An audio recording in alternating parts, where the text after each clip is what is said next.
tardes desde Pachuca Hidalgo y también pues bienvenidas a todas las personas de México, de Guadalajara y de Cataluña que se hayan conectado o que estén viendo el evento posteriormente. Este es este evento, Luchas en Defensa del Territorio, del Agua y de la Vida. Es un evento que hemos organizado con la CUP de México, la CUP Exterior México.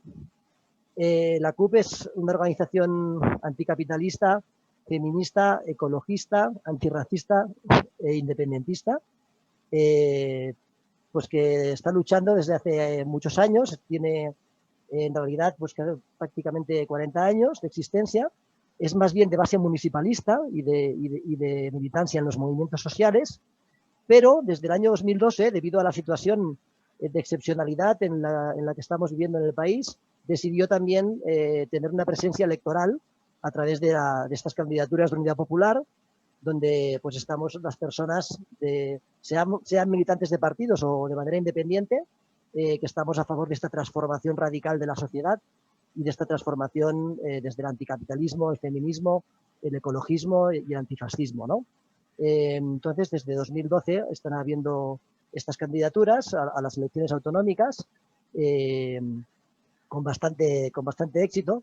Uno de los primeros diputados que fue elegido fue David Fernández, amigo y compañero de pupitre en la época de estudiantes, que una vez dijo que éramos los zapatistas del sur de Europa, ¿no?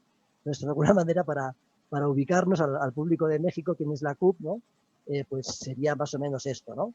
Y nosotros pues somos la CUP México, un grupo pequeñito de pues, personas de catalanes que vivimos en México y personas que también se han vinculado desde su catalanismo o que son descendientes de catalanes, porque saben ustedes que México ha sido un país muy fraterno y muy de acogida para los catalanes desde hace muchos años, sobre todo en el exilio de la Guerra Civil, y posteriormente pues hemos llegado varias oleadas de catalanes a trabajar y a vivir en este país maravilloso. Y desde ahí intentamos vincularnos también con las organizaciones anticapitalistas, ecologistas, feministas que están luchando aquí en México también por mejorar este país. Y en ese sentido, pues el evento de hoy, básicamente lo que queremos es poner en diálogo estas luchas contra este colapso, digamos, ambiental que estamos viviendo en todos los países, luchas en defensa del territorio, del agua y de la vida, que por ejemplo pues tienen expresiones en Cataluña, por ejemplo, la lucha en defensa del río Ebro, que yo me acuerdo que la viví cuando todavía vivía allí, y otras también contra la construcción de grandes infraestructuras que perjudican al medio ambiente, la defensa de las especies naturales. Y aquí en México, pues por supuesto, muchísimas luchas también que se están llevando a cabo desde los pueblos originarios y también desde las ciudades y desde la metrópoli, desde la Ciudad de México también, ¿no? Hoy a lo mejor las más conocidas serían la lucha contra el Tren Maya en los territorios de la península de Yucatán o también pues las luchas contra la contaminación y el tráfico insufrible que hay en la Ciudad de México, contra la construcción también de nuevas infraestructuras que perjudican el medio ambiente, el fracking, las industrias, digamos, de todo tipo relacionadas con el petróleo que perjudican al medio ambiente y que también, de alguna manera, acaban con las formas de vida de los pueblos originarios, ¿no? También las construcciones de infraestructuras como aeropuertos, etcétera, han generado muchas problemáticas, tanto ambientales como sociales, y el objetivo de la mesa de hoy es reflexionar sobre ellas y tejer puentes entre los movimientos sociales que resisten en los dos lados del océano, ¿no? en los países catalanes y en México y en Latinoamérica, pues porque realmente, aunque las circunstancias son distintas, estamos en países muy distintos, realmente el enemigo es el mismo, ¿no? Este desarrollo capitalista depredador que no toma en cuenta a las personas ni a los seres vivos que habitamos este planeta, sino que pone en el centro el beneficio económico, ¿no? Entonces, sin más, tenemos tres maravillosos y maravillosas ponentes.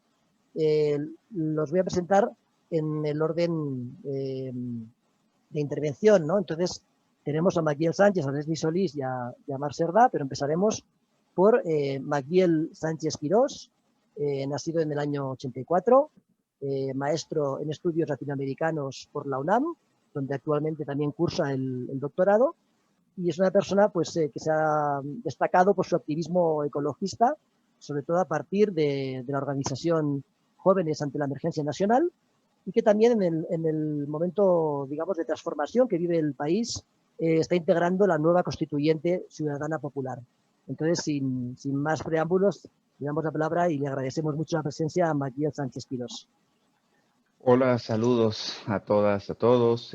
Un gusto que podamos tener este diálogo entre distintas regiones del planeta, ¿no? Y con contextos distintos y a la vez que se pueden unir, ¿no?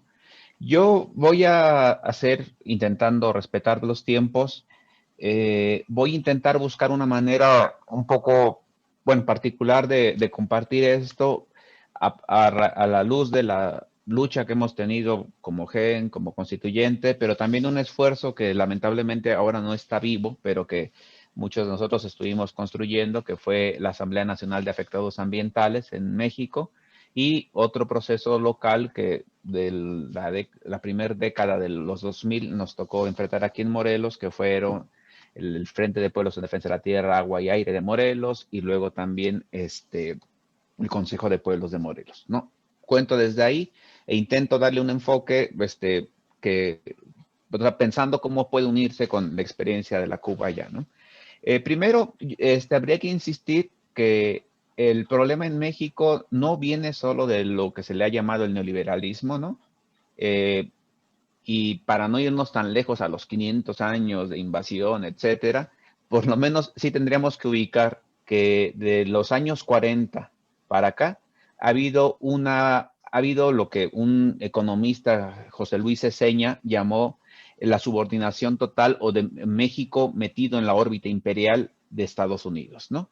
Y desde los años 40, terminando el gobierno de Lázaro Cárdenas para acá, sobre todo el 45, empezó a abrirse de manera muy acelerada la entrada de empresas transnacionales de Estados Unidos, ¿no? Aunque tenían nombre mexicano, pero eran a final de cuentas gringas, ¿no? Entonces, esa dinámica empezó a minar a minar, digamos, el suelo económico de México en relación con cosas que voy a hablar, pero yo insistiría que ahí hay un primer momento. Luego viene el periodo más crudo de los 80s y el 94, cuando se firma el Telecán, en el que también en términos de políticas va a haber un cambio brutal de devastación, en el que se va a acelerar la devastación ambiental, y un último momento que es del 2001-2002 para acá, en el que esto también se va a acelerar, sobre todo por algunos cambios de políticas de Estados Unidos a raíz de la guerra en Afganistán y en Irak, cuando hay un cambio en la subordinación de México, sobre todo en el tema energético, ¿no? Entonces, hay esos tres momentos de acelere de los despojos, de las dinámicas que van a tener consecuencias ambientales territoriales muy fuertes. No es nada más la del neoliberalismo. Yo creo que hay que insistir mucho en eso, porque incluso hoy que tenemos un gobierno que se dice antineoliberal, queda de lado esa otra parte. Y es algo que también es importante dialogar con gente como ustedes, que llegaron a México con el exilio, ¿no? Porque salvo el periodo fuerte de Lázaro Cárdenas, que sí constituye una cosa excepcional, México de los 40 en adelante siguió teniendo un rostro muy amable hacia el exterior, ¿no? Siguió promoviendo el exilio europeo, centroamericano, sudamericano, pero también en muchas de las dinámicas que nada más se le achacan al neoliberalismo arrancaron antes. Entonces, diría eso. Y esos tres periodos que menciono brevemente, que no entré en detalle, van a estar de manera fundamental chocando con un tema que inicialmente no aparece como un problema ambiental, pero sí como un problema territorial, que es que gran parte del territorio mexicano está en manos indígenas, de pueblos originarios, de comunidades. Todavía hasta hoy es el 51% del país tiene propiedad ejidal o propiedad comunal. Que eso es una cosa muy particular de México que no pasa en otros países, ¿no? Es más, ahorita no tengo aquí la cifra, al rato si quieren se las doy, pero no sé, es más del tamaño de Francia, por ejemplo, ¿no? Para darse cuenta del tamaño de un país completo, ¿no? Que está en manos de manos indígenas. Entonces, ha habido una dinámica de confrontación directa en la que en los años 60, 70 no aparecía el tema ambiental, sino el tema de la defensa de la tierra, y en el que además proliferaron mucho, por ejemplo, las organizaciones campesinas, las organizaciones de colonos, pero el tema del ambiente no aparecía en lo fundamental, no aparecía como un tema principal.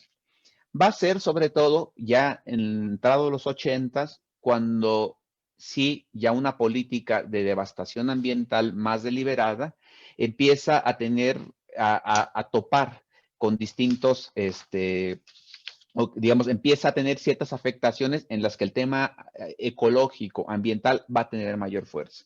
Hay primero una política industrial que tiene que ver con la desindustrialización del país y su reconversión en una economía extractivista y maquiladora, ¿no? Que eso es una de las políticas más graves que ha habido, y que es una maquiladora en el sentido, por ejemplo, de que México es ahora uno de los 4 productores más importantes de automóviles en el mundo, ¿no?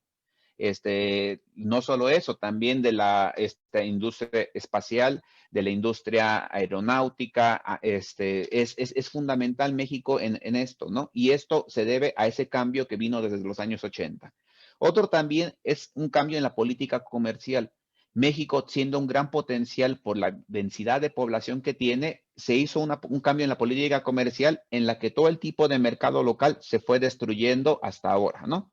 Que es lo que tenemos, y con el crecimiento además del 94 para acá, de toda la industria, sobre todo gringa, ¿no? Pero también europea, del Walmart y de todas las otras, otros tipos de megatiendas.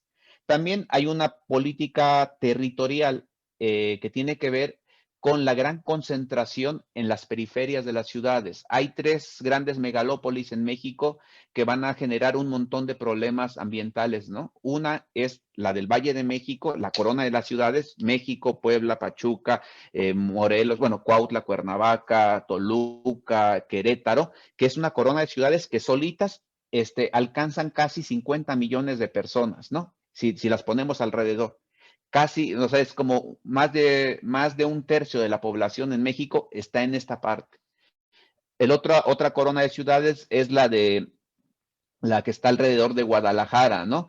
Que es todo, bueno, ahorita se me van los nombres, pero es Zapotlán, toda esa periferia en donde está, que es una zona muy, muy importante, porque sobre todo en los años 90 fue uno de los puntos donde más se aspiró. En aquel momento se quiso aspirar a que fuera de informática, ¿no? Que por eso se le llamaban como el Valle del Silicio Mexicano, ¿no? En Juanacatlán, perdón, no, el Salto de Juanacatlán, me hice bolas con los nombres, pero es Tonalá, es toda esa zona ahí alrededor, que tuvo un empuje industrial muy importante, que ha bajado bastante, pero que la población, en términos de densidad poblacional, sigue siendo muy fuerte.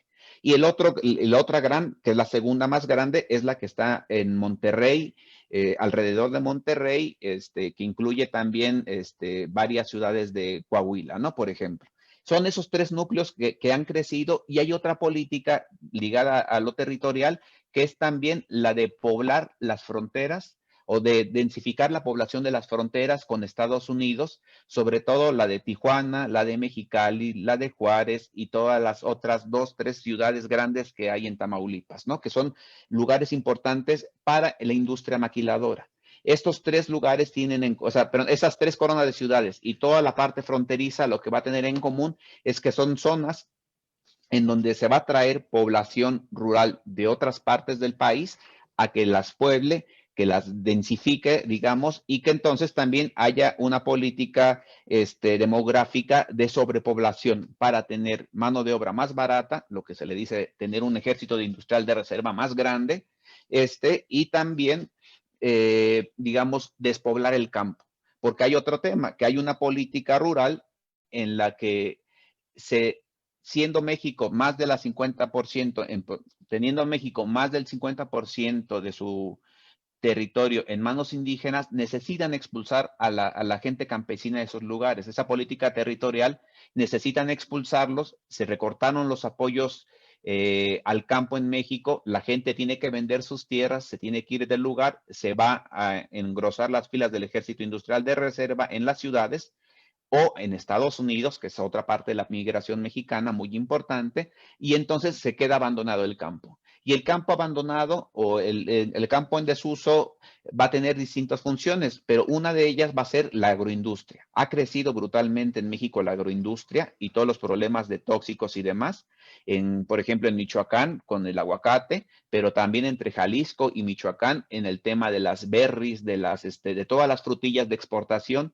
que también eso en Baja California, ¿no? La rebelión de San Quintín tuvo que ver con eso, por ejemplo, pero también en Guanajuato la agroindustria ha crecido brutalmente, en Puebla también y en varios otros lugares, ¿no? También hay una cosa que es la política de vivienda. Aunque ahora bajaron un poco las burbujas inmobiliarias, ligado a la política territorial, a la política demográfica, el negocio de la vivienda, sobre todo con el panismo, se aceleró brutalmente con la construcción de pequeñas casitas para trabajadores, que además la mayoría ahora resultan invivibles porque las hicieron en lugares donde no se podían hacer, con muy bajo presupuesto, que en pesos mexicanos el costo real de la obra era como de 30,000 pesos, se las vendían supuestamente en 300,000, 400,000 pesos, pero metidos al mercado inmobiliario, la gente terminaba pagando 3, 4 millones, o la mayoría de la gente todavía ni siquiera la puede terminar de pagar, y varios de ellos han sido desalojados de ellas, pero es parte, digamos, de esa devastación ambiental. Hay otro tema que es la política indígena, ¿no? Que se liga a esto, que es digamos, el no reconocimiento de lo indígena, a pesar del levantamiento zapatista, a pesar de las leyes indígenas, digamos, la reducción de lo indígena a un tema folclórico, y a ver lo indígena como un defecto del desarrollo, ¿no? O sea, es un problema ser indígena, necesitamos que se salgan de ahí, necesitamos que hablen español, que entren en los sistemas educativos formales para que se les quite lo pobres, para que se les quite lo indígenas, y también necesitamos sus saberes, porque también se ha denunciado en varios lugares el tema, por ejemplo, de lo que se llama biopiratería, ¿no? De robo de los saberes ancestrales. Las empresas extranjeras, Gilberto López y Rivas, por ejemplo, ha denunciado eso muy bien muchas veces, la UNOSCO, una organización en Oaxaca también, como hay gran parte de labores antropológicas que han entrado a comunidades para robarles sus saberes y para también empezar a tener un mejor control del territorio en términos de política contrainsurgente, ¿no? Entonces, esa política indígena también es muy grave, y hay una política que hoy es evidente, pero que no era tan fuerte antes, que es en el tema de salud, ¿no? O que no aparecía, que fue el desmantelamiento de los sistemas de salud en México, del sistema de seguridad social, el de pensiones, el de jubilaciones y el de la creación o sea, el gran negocio de las pequeñas farmacias que aquí le llaman similares, farmacias del ahorro, etcétera, que además crecen mucho en las comunidades indígenas donde más enfermedades tienen por producto de la devastación ambiental, ¿no? Por ejemplo, donde más fertilizantes metieron, donde más se venden fertilizantes agrotóxicos que son prohibidos en Europa, que son prohibidos en Estados Unidos, es en los lugares en los que más que tortillerías, más que fruterías, tienes farmacias ahí, ¿no? Vas, no sé, a Veracruz, por ejemplo, en la zona donde se siembra el limón, donde se siembra la caña, y está llena de farmacias en las comunidades porque la gente está enferma, ¿no? Y México tiene niveles disparados de enfermedades renales, de enfermedades ligadas al desgastamiento de los huesos. En Cuautla, Morelos, por ejemplo, cerca de donde está la industria Saint-Gobain, a la gente se le caen los dientes por problemas de contaminación del flúor en los ríos, ¿no? Eso también pasa en Puebla, ¿no? Etcétera, etcétera, ¿no? Entonces, el tema de la salud, que hoy se ve más fuerte por el COVID, ya estaba en México muy deteriorado, y en gran parte el nivel de letalidad que tiene el COVID hoy por las comorbilidades tiene que ver con cómo hubo una política de salud que fue devastando a la gente. Y además de esto hay una política informativa que, a pesar de ahora se ha cambiado un poco con el etiquetado de productos y estas cosas, tiene que ver con no informar a la gente de las grandes destrucciones que hay en términos ambientales, en términos de contaminación, en términos de los proyectos, ¿no? Eso, por dejarlo ahí, me quise concentrar en esas políticas. Hay otro tema que es lo que decía Robert, el Tren Maya hoy, ¿no? Pero no es solo López Obrador hoy tiene una apuesta de industrializar el sur, de meterle al Istmo de Tehuantepec, de apostarle mucho a la agroindustria en Chiapas, al negocio inmobiliario, hotelero, turístico en la península de Yucatán y al mismo tiempo a las granjas de ceros, etcétera. Y es la política de él, pero cada presidente que llega o cada grupo de poder que llega tiene un interés distinto. Peña Nieto tuvo sus zonas económicas especiales y le apostó a la concentración económica en algunos lugares, pero por ejemplo, en el tema del calderonismo y de Fox y de Calderón, el PAN, brutalmente en el Bajío fue donde más le apostaron a la agroindustria y a la industria automotriz y aeronáutica creció, se disparó brutalmente y los temas ambientales ahí también crecieron de manera geométrica a como iba creciendo la industria en esa zona. O sea, es esto, no estoy hablando nada del cambio climático y de todos los otros problemas que además agudizan esto y que lo complejizan y que lo unen con todo el mundo, pero está esto. Y hay otra parte que ya cierro con esto porque ya estoy rebasando el tiempo, pero que tiene que ver con las luchas.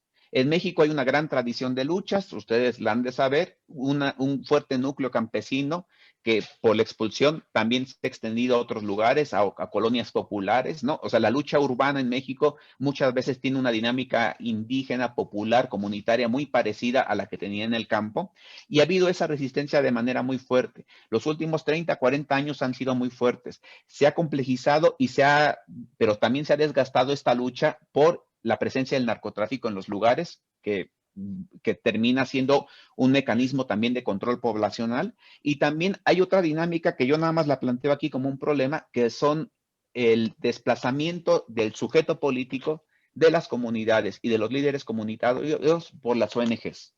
Las comunidades tuvieron que hacerse muy cercanas a las ONGs por una necesidad ante la violencia, ante un sinfín de problemas que hay en México, pero lo que ha pasado últimamente, y eso es cierto, es que la dinámica de defensores de derechos humanos en lugar de defensores comunitarios, en lugar de líderes políticos que plantean plataformas políticas puntuales, revolucionarias, de transformación social o de resistencia o de otro tipo, terminan siendo dinámicas en las que predominan las ONGs con discursos que a veces son funcionales, apelar a los derechos humanos, apelar a derechos de la madre tierra, apelar al derecho internacional, pero que terminan debilitando mucho la organización popular y que la terminan despolitizando, ¿no? En la que, digamos, la única veta que te permite es que le exijas al gobierno en términos de los derechos internacionales y no de los derechos de los pueblos muchas veces, y que incluso la perspectiva de asumir la lucha política quede obnubilada, ¿no? Y eso sin decir que la gran cantidad de líderes comunitarios que son asesinados todo el tiempo, ¿no? Que no ha parado. Ya. Muchísimas gracias, Magdiel. Te has ceñido exactamente al tiempo que habíamos planificado y creo que dan para mucho tu intervención y creo que en el debate podrás volver a intervenir y yo por lo menos tengo varias preguntas que hacerte. También les recomiendo que sigan algunos de los textos que ha publicado el maestro Magdiel. Yo lo he visto ahora en su página de academia.edu y está más explicado, ¿no? Todo esto que ahora nos estaba comentando tan interesante. Y entonces pues vamos a dar paso a nuestra segunda invitada, nuestra segunda ponente, Leslie Solís, nacida en el año 94, sería la más joven de las ponentes, licenciada en Ciencias de la Tierra y maestra en Ciencias de la Sostenibilidad por la UNAM. Ella es militante de la Coordinadora Socialista Revolucionaria. También participa en diversos movimientos sociales, especialmente en el movimiento feminista y ecologista, ¿no? En la colectiva Feministas con Voz de Maíz y en la Asamblea Climática de la Ciudad de México. Muchas gracias, Leslie. Bienvenida. También tienes 15, 20 minutos para tu ponencia. Ok, bueno, pues muy buenos días a todos, les agradezco mucho la invitación. Y bueno, pues para comenzar con este diálogo, con este intercambio de ideas, pues me gustaría comenzar con una frase que me parece determina el objetivo de esta charla, ¿no? Y esa frase tiene que ver con por qué o cómo se originan las luchas por el territorio. El deterioro, el ecocidio y la devastación ecológica son el motor principal de las luchas por el territorio y de las luchas por los recursos naturales. Me parece que de ahí partimos, de que hay un grave problema ambiental, hay un grave problema de presión, de devastación y de contaminación hacia los ecosistemas. En México, por ejemplo, no tenemos un solo ecosistema que no haya sido intervenido por la actividad humana. Y no solo eso, sino que gran parte de nuestras selvas, de nuestros bosques, de nuestros ecosistemas nativos, pues han sido transformados y han sido con ello contaminados y devastados. No solamente los recursos y el territorio en general, sino también los pueblos y las culturas que se han desarrollado dentro de estos territorios. Actualmente nos encontramos en un momento pues bastante significativo en cuestiones ambientales, porque la devastación y la contaminación ha llegado a un punto que hace la vida completamente invivible. Y no solamente en los pueblos y no solamente en las zonas rurales, ¿no? Que claramente tienen un contacto y por lo tanto un impacto mayor de estos procesos ambientales, sino que también vemos cómo en las zonas urbanas hay cada vez una mayor resistencia en cuestiones de defensa del territorio. Y esto justamente como consecuencia de que no hay una satisfacción de las necesidades más básicas, como el acceso a agua potable, como el acceso a una alimentación digna, el acceso a una vivienda digna, ¿no? Y todo esto pues se conjuga justamente en la problemática que implica la pérdida, la devastación y la contaminación de nuestros territorios históricamente. En México, por ejemplo, como ya bien comentaba Mactiel, tenemos una larga trayectoria en cuestiones de luchas por el territorio. A principios del siglo XX, pues la demanda clara era la lucha por el territorio, la lucha por la tierra. Después tenemos justo con el reparto agrario que se hace por ahí de los años 30, un cambio un poco en el tipo de demandas que tienen las luchas territoriales en el país. Ya no solamente se luchaba o se pedía el acceso a las tierras, ¿no? Sino que también estas demandas empezaron a tomar un giro en el sentido de luchar por los territorios, pero también por los recursos que en estos territorios existen. Recursos como el agua, recursos como los campos de cultivo, recursos como los recursos forestales que son imprescindibles para la vida de las comunidades y por lo tanto para la vida de todas las personas que dependemos de la naturaleza, que pues somos prácticamente todas las que vivimos en este planeta, ¿no? Y además de eso, pues las demandas también han ido en el sentido de defender las tradiciones tanto culturales como sociales que se desarrollan dentro de estos territorios. Me gustaría citar una investigación que se hace justo en el CIECO, que es el Instituto de Ecosistemas de la UNAM en Morelia, en donde dice que más del 70% de las luchas por el territorio y por los recursos se dan entre el año 2000 y 2015, ¿no? Y esto es un claro ejemplo de cómo el deterioro y cómo la crisis ambiental y climática pues está potencializando estas luchas por el territorio que son cada vez más imprescindibles y que son cada vez más necesarias para poder mantener la vida, ¿no? En México, estas luchas territoriales se dividen en 4 grupos bastante amplios o que engloban gran parte de las luchas, ¿no? Por un lado tenemos aquellas resistencias que están en contra de la extracción minera y de los megaproyectos que devastan al tratar de sacar estos recursos minerales que se encuentran en el subsuelo, ¿no? Nosotros sabemos que las aguas que se encuentran por debajo del suelo y todos los minerales son están a cargo de la gestión nacional. Entonces ahí tenemos un grave problema en cuanto a la legislación, porque esto permite justamente que las mineras pues sean una prioridad ante las necesidades y ante las demandas que tienen las comunidades por el suelo y por el agua subterránea que existe en el país, ¿no? Esto ha potencializado que gran parte del territorio mexicano pues esté cubierto por minas y por minas devastadoras que generan impactos y que generan pues un riesgo de contaminación bastante latente para las comunidades, que generan procesos de despojo bastante importantes y que en este falso paradigma de que van a generar desarrollo y empleos para los pueblos, pues lo único que hacen es traer consigo grandes problemas, ¿no? También la violencia, la industrialización, los procesos de contaminación están presentes y cercanos a estos procesos de extracción minera. Por otra parte, tenemos las resistencias que se han opuesto a los proyectos y a los megaproyectos de generación de energía. Por ejemplo, los parques eólicos que se encuentran en la zona sur del país. También las plantas térmicas o las plantas de energía nuclear que se están implementando cada vez con mayor rigor en la zona norte y que justamente bajo este falso paradigma de que son la solución ante la crisis ecológica y la crisis climática, pues se han puesto como una prioridad para la gestión y el desarrollo económico del país, ¿no? Sin hacer esta reflexión crítica de cuáles son las otras externalidades que van a estar generando consigo. Por otro lado, tenemos las resistencias a los megaproyectos, como pueden ser las carreteras, los aeropuertos, los proyectos de urbanización, como puede ser, por ejemplo, toda esta zona que va a atravesar el Tren Maya, ¿no? Que si bien el problema está justamente en el recorrido que va a hacer el tren y en todas las paradas que va a estar generando, pues también hay un grave problema en cuestión de la urbanización que va a generar cada una de esas paradas del Tren Maya, ¿no? Y todos los problemas que trae consigo este desarrollo urbano infinito, ¿no? Por otro lado, la contaminación y los daños a la salud pues son cada vez una constante y son cada vez una necesidad pues más imperiosa de tener estas resistencias, ¿no?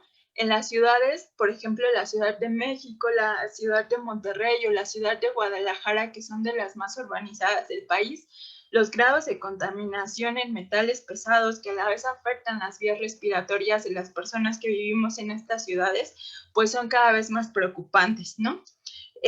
La contaminación de los lagos, de los ríos y por tanto la contaminación del agua potable que tenemos para hacer uso las comunidades y la sociedad, pues también ha sido una problemática bastante importante que ha causado diferentes enfermedades y que ha causado muertes justamente asociadas a este vertimiento de sustancias tóxicas a los cuerpos de agua y a una legislación que en algunos casos es inexistente y en algunos otros, pues aunque exista la legislación, no se lleva a cabo, ¿no? Por problemas de corrupción, por problemas de favoritismos y de prioridades nacionales, lo cual también es un grave punto que habría que discutir. Por otro lado, el pedir o la demanda de hacer un alto en la destrucción de los ecosistemas que causan la degradación y la transformación de estos ecosistemas a campos de cultivo, por ejemplo, o a centros de urbanización, pues también han sido una constante a lo largo de estas luchas por el territorio, ¿no? La tenencia de la tierra social es un tema bastante importante en México porque, como ya bien comentaba el compañero anterior, gran parte de los territorios en México todavía se encuentran bajo propiedad comunal y bajo propiedad social, ¿no? En el caso de los bosques, por ejemplo, que son aquellos que proveen gran parte de la madera y gran parte de los recursos que se comercializan dentro del país, pues además de que cada vez esta propiedad social de la tierra, esta propiedad ejidal y comunal, pues está a cargo de los pueblos indígenas, pues también algunos mecanismos que parecieran son la salida ante la crisis ambiental, como los bonos de carbono, como los mercados verdes, pues lo que están propiciando es justamente una transición de la tenencia social y comunal de estas tierras a una tenencia pues cada vez más privada, ¿no? Entonces, pues cuestiones como esas son las que tendríamos que discutir justo en este foro. Me parece que la devastación, me parece que el ecocidio y el deterioro ambiental son un problema latente que está en estos momentos y que va a continuar y que por lo tanto las luchas sociales y las resistencias tendrían que continuar bueno, tendrían y van a continuar en ese sentido, porque la vida es cada vez menos vivible, ¿no? En este sentido. Por otro lado, también me gustaría comentar cómo no solamente hay una explotación y una devastación de los territorios en el sentido territorial, en el sentido espacial, sino que también hay una sobreexplotación de los recursos. Y con esto me refiero a una sobreexplotación de los cuerpos de agua potables que tenemos disponibles para abastecer los grandes centros urbanos que se están desarrollando dentro de México, y también los recursos como estos recursos del suelo que a la vez propician la producción de alimentos, ¿no? Es importante poder hacer una medición de cuáles son los impactos, porque además sabemos que hay otros procesos como la tala ilegal, por ejemplo, que son bastante graves, pero que ni siquiera tenemos un dato cuantitativo de cuál es la magnitud del problema que estamos enfrentando. Los territorios no solamente son una fuente de recursos, sino que también son la base material, pues, de toda la existencia cultural y toda la existencia social de México, ¿no? Entonces, pues, justamente esto explica por qué tenemos tantas luchas, tantas resistencias en el país, y creemos desde la CCR, desde la Coordinadora Socialista, pues que es importante generar un proceso de agrupamiento más nacional, un proceso de encuentro justamente entre todas estas luchas históricas, y no solamente entre las luchas que se encuentran en estas zonas rurales, ¿no? Sino también las luchas territoriales que estamos dando y que estamos teniendo dentro de las ciudades. Un proceso más reciente es justamente la agrupación de la Asamblea Climática de la Ciudad de México, que lo que busca justamente es poder agrupar y poder tener un mayor peso y una mayor resistencia en cuestión de defender el territorio, ¿no? Que si bien no tenemos un bosque o un río o un ecosistema cercano en las zonas urbanas, sí exigimos una calidad de vida digna, sí exigimos una calidad en el aire que sea vivible, ¿no? Un aire en el cual nosotros podamos vivir y no estemos condenados justamente a todos estos impactos dañinos por la contaminación. Entonces, pues me parece que dejaría aquí la ponencia y darle paso al siguiente ponente para ampliar la discusión. Muchas gracias. Muchísimas gracias, Leslie. La verdad es que también muchos temas interesantes que has abierto para el debate, y tendremos tiempo posteriormente de profundizar en ellos. Y pues también vamos muy bien con los tiempos, pero vamos a presentar ya al siguiente ponente. Vamos a tomar un avión, no en este caso, porque sería contaminante, pero vamos a irnos a 10.000 kilómetros a Barcelona, donde tenemos al compañero de Marc Cerdà y Domènech, que nació en el año 88 en el barrio de Carmel.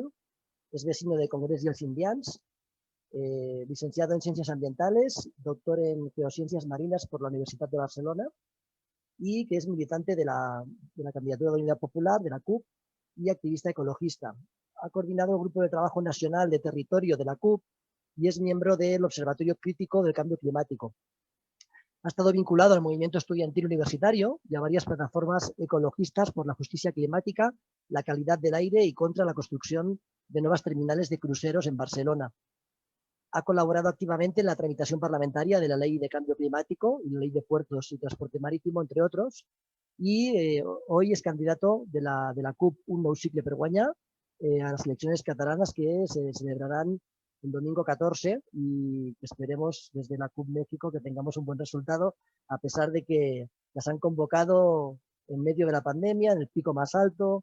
Los tribunales estatales nos están obligando a ir a votar, y la verdad es que, bueno, también quería aprovechar que doy paso a Cataluña para pedir desde México la libertad de los presos y presas políticas, el retorno libre de los exiliados y exiliadas, y de los más de 2.800 represaliados por el proceso, por el 1 de octubre y por el movimiento independentista. Y bueno, pues aquí el tema es el del medio ambiente, pero todo está relacionado. La liberación nacional y social es la lucha de la CUP, ¿no? Entonces le doy la palabra sin más al compañero Marc Cerdà. Endavant. Pues muchas gracias y buenas tardes. Bueno, buenas tardes para aquí, buenos días o buen mediodía allí en México. La verdad es que es un placer poder participar en este acto, en este debate y solamente en esta conversa que tendremos hoy alrededor de un tema tan clave como es como la crisis ecológica y climática. Como también esta crisis ecológica y climática pues también es un hilo, ¿no?, que une muchas de las luchas internacionalistas a lo largo del mundo. Y de hecho, a medida que ibais hablando, ¿no?, y de hecho súper interesante las dos ponencias que habéis presentado, no paraban de venirme imágenes, no de México porque aún no lo he podido visitar, pero sí, ¿no?, de los países catalanes y de cómo al final todas las problemáticas, la gran mayoría de problemáticas que se materializan en México también se materializan en los países catalanes, de una forma o de otra, obviamente, y aquí atendiendo también a las lógicas de centro y periferia que intentaré abordar un poco en esta pequeña ponencia, que espero que dure poquito, así tengamos más tiempo de debate. Y creo que, bueno, estos espacios realmente son muy interesantes a la hora de intentar tejer, ¿no?, a complicidades desde un lado y otro del Atlántico. Creo que no me equivoco y de hecho también una parte, digamos que estoy contento y todo lo que comentabais no me suena tampoco extraño, ya que una parte de mi experiencia ecologista la puede pasar en Ecuador.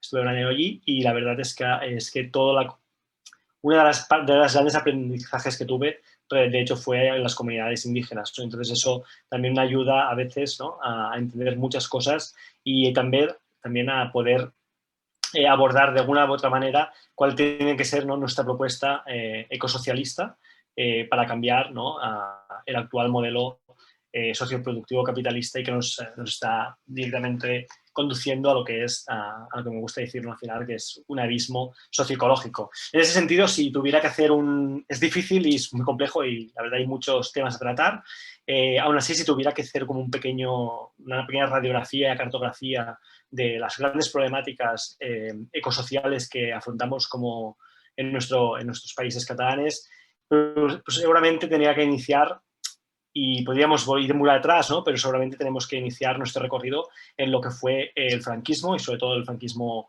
en su época más final, ¿no?, en esta dictadura fascista que hizo que muchos catalanes tuvieran que exiliarse en México y otros países del mundo. Y de hecho, el actual modelo socioproductivo que tenemos en los países catalanes principalmente es la herencia, ¿no?, de este modelo franquista, básicamente orientado a lo que es la construcción, el urbanismo, la masificación urbanística y también especialmente el turismo, ¿no? Y de hecho de este modelo también literalmente relacionado con las grandes fortunas, las grandes empresas transnacionales españolas y con esta lógica de expolio, actualmente pues vivimos todo un seguido de problemáticas que ya vivíamos al final del franquismo, principios de lo que se llamó la transición democrática, pero que actualmente, debido a las nuevas tendencias del capitalismo global, pues poco a poco han ido aumentando y aumentando cada vez más. De hecho, si tuviera que escoger como 4 grandes temáticas de lo que es la crisis ecológica y climática en nuestro país, básicamente me centraría en 4 elementos claves. Como he dicho, el primero es el urbanismo y es la masificación urbanística que está literalmente relacionado con el turismo y de hecho también lo habéis explicado vosotras, ¿no?, como uno de los grandes vectores que tenemos actualmente es la masificación turística y de hecho en Cataluña como consecuencia principalmente de la pandemia, lo que nos hemos dado cuenta, o lo que mucha gente se ha dado cuenta, es que tener un modelo socioproductivo 100% dependiente o muy dependiente de lo que es el modelo turístico, obviamente pues tiene sus consecuencias sociales, como también las tenía consecuencias ambientales. De hecho, para que os deis cuenta, sobre todo a partir de los años 70, 80, en los países catalanes, que es toda la zona de costa del Mediterráneo, lo que hubo básicamente fue un boom urbanístico, un boom de la construcción. Muchas zonas litorales catalanas que eran de alto, digamos así, eran únicas en el Mediterráneo, con alto valor ecológico, fueron literalmente destruidas, construyendo urbanizaciones, construyendo hoteles al límite de costa. Esto obviamente fue relacionado directamente con la llegada de millones de turistas en una de las zonas que en ese momento digamos, para el sector turístico internacional era de gran interés.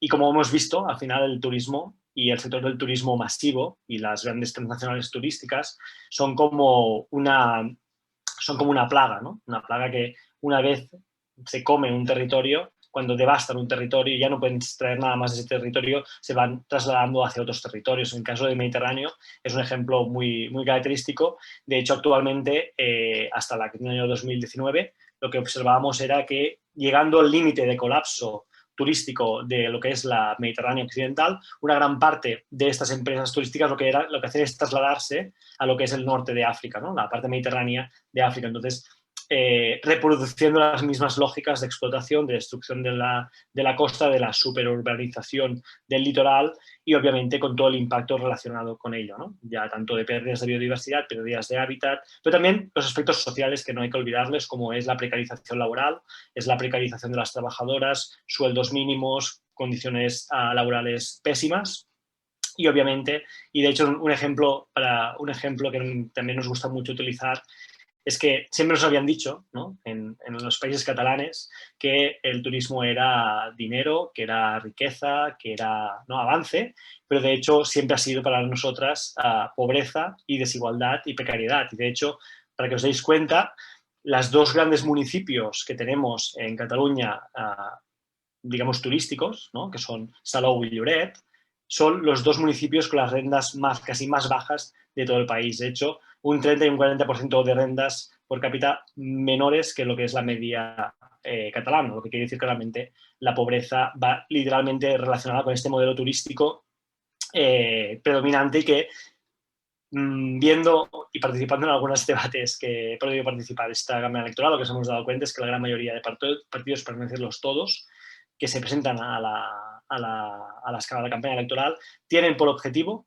seguir manteniendo este crecimiento inalterable del turismo, a pesar de saber y a pesar de conocer que vamos directos, ¿no?, hacia una crisis ecológica y climática de la cual nos costará salir y que tendrá obviamente repercusiones tanto a nivel social como ambiental. Obviamente, no solamente hablaríamos de urbanizaciones y turismo, y aquí sí que podríamos hablar de otros aspectos, sino que, de hecho, el giro que ha tomado actualmente el capitalismo global en lo que es, por ejemplo, las energías renovables, también tiene sus consecuencias, ¿no? Hablabais también vosotras especialmente de casos concretos tanto de la agroindustria, muy relacionada también con el biodiesel, pero especialmente también lo que son las plantas de energía solar y también eólica. Y de hecho en Cataluña llevamos un par de años que hemos pasado de luchar contra la sobreurbanización a luchar precisamente, las entidades ecologistas, a luchar contra la instalación de grandes parques eólicos en zonas ya de por sí, digamos, del país ya de por sí despobladas, con mucha pobreza intrínseca y muy olvidadas, ¿no? Son grandes parques eólicos que de hecho tienen el objetivo un poco de conseguir que estas grandes multinacionales como Endesa, que han controlado el oligopolio de la energía, ahora controlan el oligopolio también de las energías renovables, ¿no? Es un cambio de energía, pero no de modelo, ¿no? Este modelo tan privatizado y que obviamente lo que utiliza y de lo cual se nutre al final es de la explotación del territorio y precisamente de estas lógicas. De hecho, en Cataluña actualmente hay centenares de proyectos abiertos para la instalación de parques eólicos, gracias también a un decreto que solamente nosotros como grupo parlamentario nos opusimos, pero que básicamente lo que hace es precisamente abrir esta puerta, ¿no? Esta puerta también a una lógica que igual que se reproduce a escala global, es decir, la lógica del centros-periferia, ¿no?, esa lógica del capitalismo internacional de tener un centro y unas periferias de las cuales extraer, explotar para nutrir, ¿no?, de riquezas y acumular capital en este centro, también estos centros y periferias se reproducen, ¿no?, en nuestro propio territorio y de hecho uno de los elementos que también compartimos en este sentido es los procesos de desruralización a partir, ¿no?, de la acumulación de trabajadoras y de población en zonas urbanas, sobre todo centradas en esta Barcelona, ¿no?, esta ciudad de Barcelona, pero también su área metropolitana, que obviamente nada tiene que ver a nivel de población con lo que tenéis en México, pero sí que obviamente esta fuerza de atracción acaba despoblando unos territorios y obviamente dejando la puerta abierta a todos los procesos que, como os comentaba, básicamente ¿no? de explotación y de eliminación también, y por qué no decirlo, de lo que es la agricultura de nuestro país. Y eso obviamente también la acabamos relacionando actualmente con la idea, ¿no? la gran apuesta, porque aquí en Europa una de las grandes tendencias es obviamente a lo que es el greenwashing a escala mediática, en la cual todos los partidos se apuntan a grandes titulares conceptos de sostenibilidad, de desarrollo sostenible, estos oxímorons que no tienen ningún sentido. Y actualmente el gran caballo de la sostenibilidad neoliberal es básicamente la producción de hidrógeno, que es actualmente como la gran panacea que nos están intentando vender como la gran solución a la crisis energética en la que se encuentra el capitalismo, ¿no? Y eso obviamente también tiene sus consecuencias a escala local y territorial, y es la instalación de grandes plantas de producción de hidrógeno sin que obviamente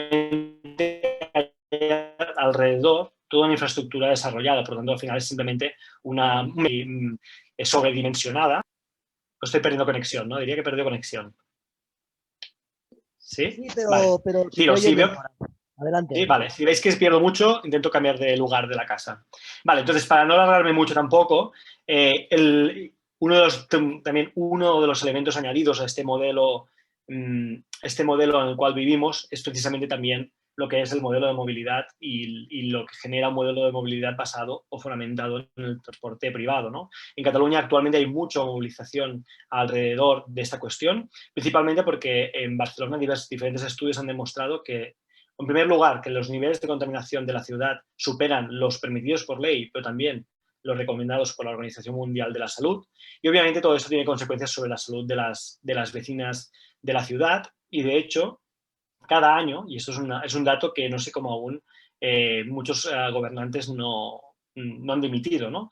Pero solo en Barcelona cada año mueren 1.300 personas de manera prematura por culpa de los altos niveles de contaminación, especialmente de óxidos de nitrógeno.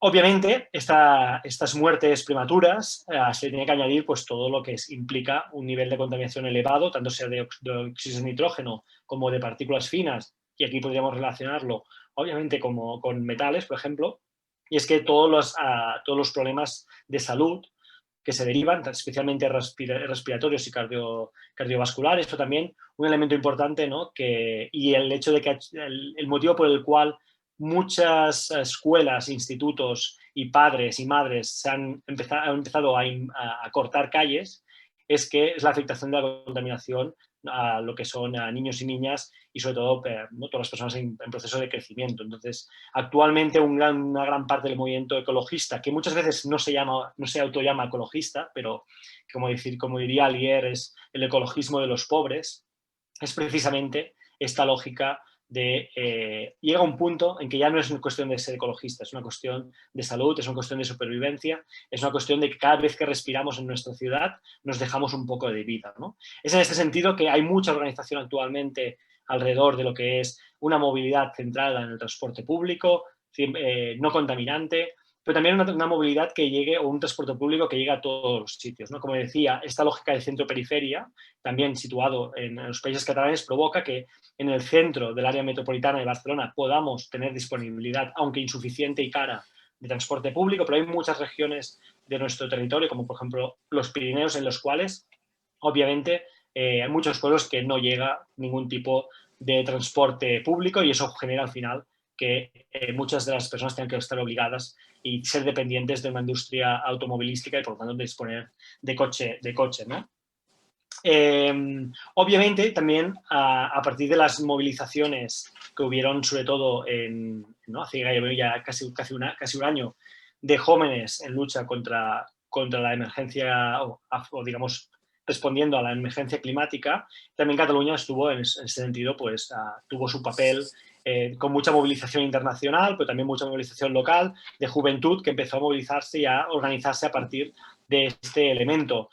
La respuesta, obviamente, de nuestros tanto gobiernos locales situados al centro izquierda, como también incluso gobiernos de centro derecha, fue las declaraciones de emergencia climática, las cuales la gran mayoría estaban vacías de contenido. De hecho, como decía antes Robert, en Cataluña aprobamos una ley el 2017, en la cual yo pude participar, y la CUP, digamos que la CUP fue impulsor directo, y gracias a la CUP diríamos que esta ley llegó a aprobarse. Era una ley de cambio climático, y es una ley de cambio climático muy pionera, ¿no? Tiene muchos aspectos que, al ser aplicados, permitirían avanzar a este objetivo, que es básicamente, pues, al año 2030 tener una reducción del 40% de las emisiones respecto al año 90 y 100% al año 2050. Obviamente, esta ley, cuando se aprobó, la gran mayoría de partidos votaron a favor porque es bonita, ¿no? Para sus intereses políticos son bonitos, ¿no? Es esta idea siempre de la sostenibilidad como un elemento positivo, pero vacío de contenido. Cuando se dieron cuenta, obviamente, que esta ley suponía recortar y suponía aplicar ciertas medidas que, obviamente, cierta industria y cierto sector económico del país no aceptaría, es cuando esta ley se quedó literalmente en un cajón del gobierno y no se aplicó.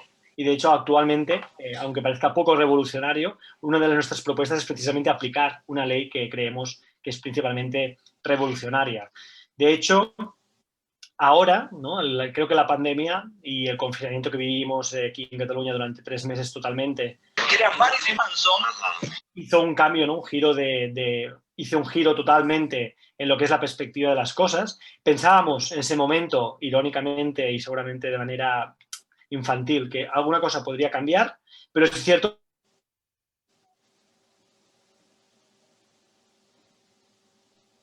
Marc, ara t'hem perdut. Que, como diría Chesterton, el capitalismo es un monstruo que crece en el... ¿Sí? Sí, estoy perdiendo conexión, lo veo. La cita de Chesterton. Sí, como decía, sí, acabo ya aquí porque así me voy a buscar un sitio que haya más conexión y ya entramos en el debate. Sí, básicamente lo que decía es que después de la pandemia, ¿no? Pensábamos que habría como un cambio, y lo que nos hemos encontrado es precisamente este desierto, ¿no? Que comentaba Chesterton, ¿no? Que el capitalismo al final es un monstruo que crece en los desiertos.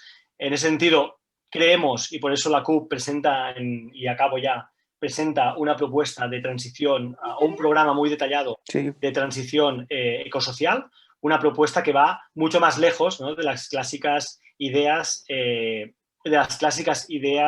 más reformistas en clave ecológica, ¿no? Y en ese sentido tratamos y tenemos diferentes pilares, entre ellos, como comentaba ahora, pues pilares elementales, que es el proceso de reindustrialización, pero también de conversión ecológica de la actual industria, procesos o programas de transición energética, programas también hacia una agricultura sostenible, o más que sostenible, una agroecología que nos permita también tener soberanía en lo que es alimentaria, ¿no? La soberanía alimentaria, así como, obviamente, avanzar hacia un modelo de gestión de un elemento tan importante en Cataluña como es la gestión tanto de la energía como del agua, ¿no? Yo creo que después de esto, yo creo que podemos intentar ya abordar un poco más el debate, y a continuación lo que haré, si me dejáis, es irme a un sitio que tenga más conexión, así seguro que no nos perdemos.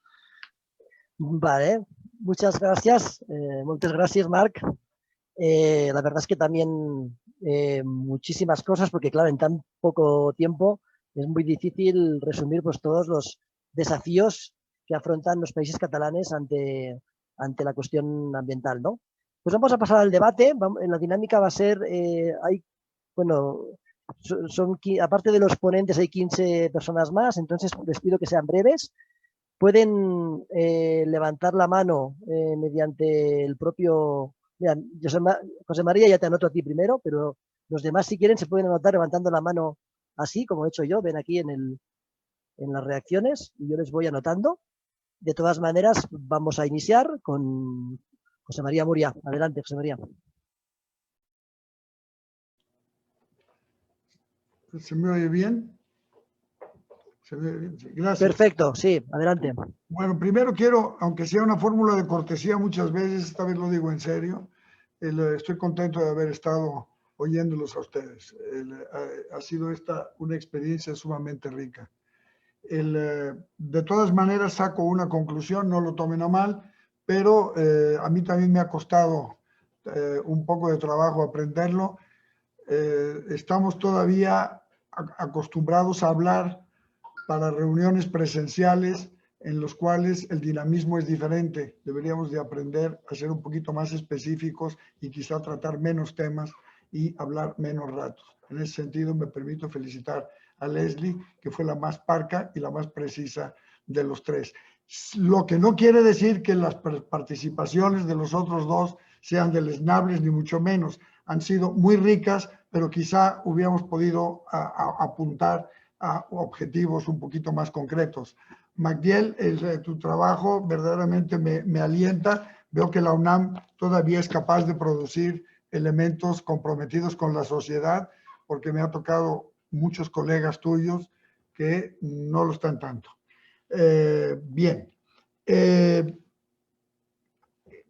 Creo que deberíamos de tener un criterio un poquito más relativo de nuestros conceptos.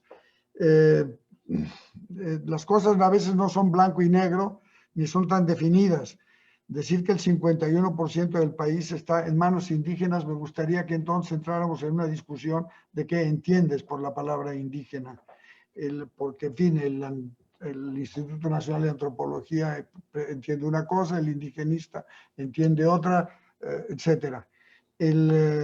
Porque la cifra es verdaderamente muy alta. Yo diría que ojalá entre todos los indios de México pudieran acumular el 51% de la tierra.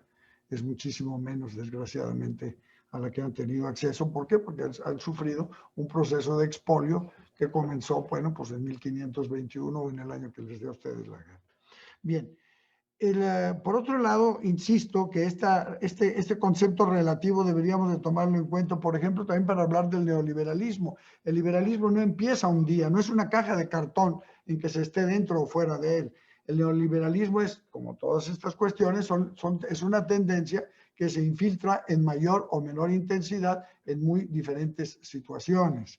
De manera que, en fin, esa clasificación que se hizo del neoliberalismo en México, que por cierto, he tenido ciertas discusiones con algunos colegas de la UNAM, porque yo prefiero llamarles neoporfirismo, para ser un poco más preciso, porque se aviene más a la realidad mexicana. Pero en fin, no hay que olvidar, a veces lo perdemos de vista, en lo que se refiere a la invasión de capitales con tendencia neoliberal, no hay que olvidar a Canadá, que no ha sido mencionado en ningún momento. Bien, y respecto de las zonas metropolitanas, pues sí, en efecto, me gustaría que revisaran un poco la geografía, porque el pobre de Zapotlán el Grande está a 120 kilómetros de Guadalajara y nada tiene que ver, para bien o para mal, con la zona metropolitana de Guadalajara. Y por otro lado, el último censo nos acaba de dar la sorpresa de que ya no deberíamos de hablar de la zona metropolitana de Guadalajara, sino de Zapopan, porque el municipio de Zapopan tiene ya, creo que 250,000 más habitantes que el municipio de Guadalajara. El municipio de Guadalajara se está despoblando. Ahora, en materia de las tales agresiones, a mí me gustaría que también se tuviera presente, ya sé que los viejos tenemos tendencia a reclamar a los trabajos que oímos por lo que no tienen y no comentar lo que tienen, pero porque en última instancia, como decía algún filósofo mexicano importante, a todo trabajo le falta el infinito menos el trabajo mismo. Entonces, sí, al trabajo de todos y cada uno de nosotros le falta todo menos lo que tiene, evidentemente. Pero la relación de la construcción, de la plaga de la construcción en todos sentidos, vertical y horizontal, con el deterioro de la agricultura, en el caso, por lo menos en el caso de Zapopan, Jalisco, ha sido verdaderamente patético. Zapopan pasó de ser el municipio de la República que producía más maíz a ser un municipio que prácticamente no produce ya nada de maíz. ¿Por qué? Porque los grandes sembradíos de maíz se convirtieron en ese tipo de casas detestables a las que se refería Magdiel con justa razón. Las agresiones a cierto tipo de culturas se han amparado siempre por una palabra a la que manejan como les da su real gana. Siempre es el enfrentamiento de la civilización contra la barbarie, como lo decía el propio Domingo Faustino Sarmiento. Fue por motivos de civilización cristiana que se desarrolló el proceso de conquista y colonización de este país por parte de los españoles, con toda la barbarie a que dio lugar, del cual no tiene caso que volvamos al asunto. Simplemente podríamos sintetizarlo en que la población indígena se redujo a un 5% en los 130 primeros años de civilización española. A un 5%, no estoy exagerando. Bien, de manera que, y con base en la civilización, pues se desarrolla el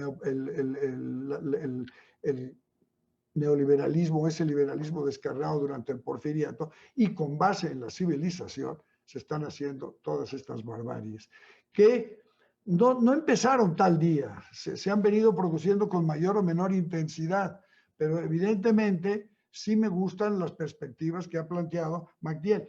El último gran embate neoliberal o neoporfirista en México, el último neoembate de la civilización en México, procede desde el último del 1 de diciembre del año 2000, cuando la divina providencia nos hizo el favor de permitir que llegara el PAN a la presidencia de la República. No voy a defender a los últimos gobiernos priistas, que mucho tuvieron de culpa para que se empezara a desarrollar con más intensidad este neoporfirismo, pero sí cuando se desató fue evidentemente durante la famosa docena trágica de Fox y Calderón, y para vergüenza de los que éramos priistas. Entonces, perdón, yo sigo siendo priista, el que dejó de ser priista es el PRI.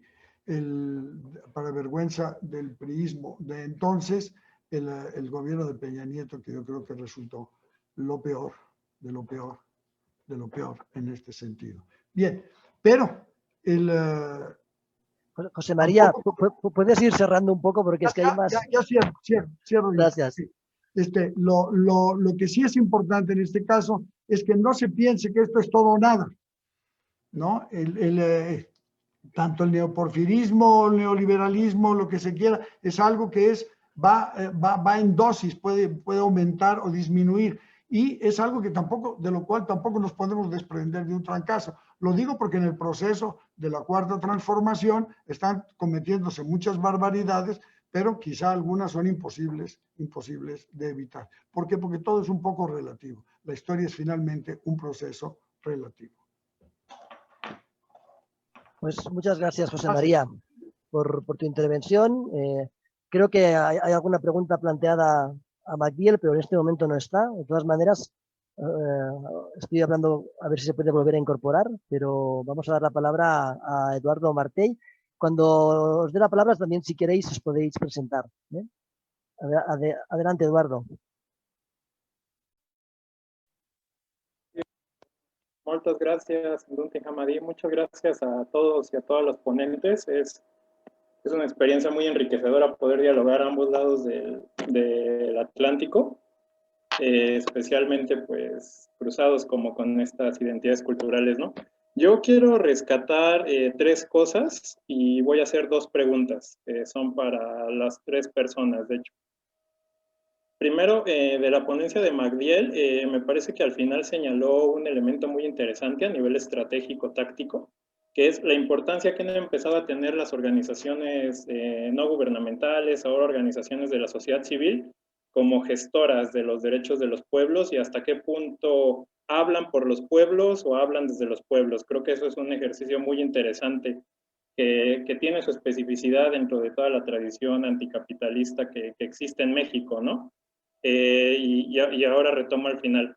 Luego de lo que dijo Leslie, me llamó mucho la atención como este interés de explicar la identidad con el territorio, en tanto el territorio se erige como un espacio material a partir del cual uno se explica la vida, ¿no? A lo mejor estamos un poco en una época histórica donde desde las ciencias sociales hemos volteado mucho a ver los símbolos, a ver las lenguas, a ver el giro lingüístico solamente, pero también es muy importante cómo este territorio condiciona, ¿no? Si no es que determina, y para poder pues, seguir hablando en claves pues, de las tradiciones de investigación científicas que históricamente han sustentado nuestras posturas políticas, me refiero pues abiertamente al materialismo histórico y al anarquismo, ¿no? Que evidentemente planteaban una perspectiva material, ¿no? Entonces creo que la generación de un ecosocialismo tendría que rescatar esta idea que bien mencionó Leslie. Y lo menciono porque yo vivo en Ecatepec, y aquí en Ecatepec la lógica del territorio precisamente plantea la contradicción que tanto hablaron Leslie como Magdiel. Es decir, hemos destruido de manera ecocida todo lo que era el antiguo lago y hoy no tenemos agua. Entonces la gente reclama tener agua, pero para poder tener agua tenemos que extraer más pozos de los que hasta ahora no se han extraído, y eso hace que el subsuelo se siga hundiendo. Entonces es como un círculo vicioso permanente en el cual nunca le encuentra respuesta, ¿no? Hay más presión urbanística, más presión por recursos, y esta más presión por recursos hace que la gente ya no tenga acceso a los derechos, porque al final hay más presión por recursos, ¿no? Y desde esta perspectiva me llamó mucho la atención también lo que decía Mark y que también dijo Leslie al final, que es la lógica de la organización para la defensa del territorio, para la defensa pues, no solo del territorio, sino la consecución de derechos, ¿no? Y en ese sentido van mis dos preguntas, ¿no? La primera pregunta hacia los tres, un poco viéndonos en el espejo de la CUP, que es un partido político que participa en elecciones, y eso en el anticapitalismo mexicano pues yo creo que no lo tenemos abiertamente de manera general y nacional desde la candidatura de Rosario Ibarra de Piedra en el 88 del PRT. Digo, sí ha habido algunos intentos de otros compañeros trotskistas ahora mismo y en elecciones pasadas, pero han sido más pequeños, ¿no? Es decir, ¿qué tanto esta articulación política que plantea Leslie tendría que llevarnos a empezar a discutir formas de participación para generar alternativas y consolidación de todos los que nos reivindicamos anticapitalistas en este país? ¿O qué tanto no? Lo digo también porque, bueno, hay algunas estrategias, por ejemplo, abiertamente el Congreso Nacional Indígena de no participar en elecciones. Si esto, ¿cómo es posible poder articular algo que vaya más allá? Y no estoy diciendo que las elecciones vayan a solucionar todo, solo creo que sí tenemos que asumir un poco, digo, a mí me da un poco de tristeza ahora que Magdiel hablaba de la Asamblea Nacional de Afectados Ambientales, que fue una experiencia súper hermosa, ¿no? O sea, yo también la recuerdo, y que ahora ya no existe, ¿no? Entonces, pues, ¿qué hemos hecho mal para no poder aglutinarnos de manera amplia y tener pues, nuestra propia voz y nuestra propia participación, ¿no? Y esa es la primera pregunta, ¿no?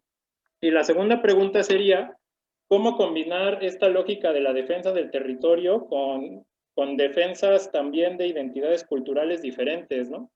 Digo, voy a dar un dato solo muy sencillo, ¿no? Para hablar de lenguas originarias en este país. Los únicos espacios geográficos donde las lenguas originarias crecen en números relativos de hablantes, un poco en lo que decía Muria hace rato de que llegamos hasta el 5% de hablantes de lenguas originarias, son los caracoles zapatistas. Si uno ve los resultados o los territorios zapatistas, si uno ve los censos del 2010 comparados con el 2020 o del 2000 comparado con el 2020, y lo menciono porque para la catalanidad la identidad, la lengua es muy importante, ¿no? También el territorio, pero la lengua es muy importante. Donde crecen los números son los territorios zapatistas, ¿no? El Tojolabal, el Chol, el Tzotzil, el Celtal, ¿no? En el resto los números se reducen. Entonces, ¿cómo poder combinar esta lucha por el territorio con una lucha por reivindicaciones culturales? Sería la segunda pregunta. La primera la repito, ¿cómo poder aglutinar o en qué hemos fallado las personas anticapitalistas en este país para poder construir algo pues, amplio, ¿no? Muchas gracias, Eduardo. De momento no veo más manos alzadas, entonces vamos a ver, unas primeras respuestas. Estamos intentando con las otras compañeras de la CUP de México localizar a Magdiel, que de pronto se desconectó porque está en la zona de Tepoztlán y probablemente se le haya ido el internet. Es bastante habitual en estas zonas más, digamos, fuera de la ciudad, ¿no? Pero bueno, ahí hay un par de preguntas del doctor Muria sobre el porcentaje de la propiedad de la tierra que está en manos comunales, pero no está aquí Magdiel ahora para responder. Y también está la pregunta del compañero Eduardo, entonces no sé si quieres Leslie, puedes contestar tú primera y luego Marc. Sí, bueno, pues me parecen bastante interesante estas últimas dos preguntas que surgen. También agradezco la participación de José. Y bueno, pues un poco en esta discusión de cómo le hacemos para conformar una organización pues más amplia, creo que, como lo comentaba, las luchas por el territorio son luchas culturales, son luchas sociales, son luchas por una gran diversidad de recursos, ¿no? A veces las comunidades forestales pues se agrupan en cuestión de defensa propiamente de recursos como el agua o de recursos como la biodiversidad. Yo creo que necesitamos llegar a generar un espacio que pueda ser un espacio que aglutine demandas particulares, sí, pero también que tenga ejes prioritarios de lucha pues bastante claves, ¿no?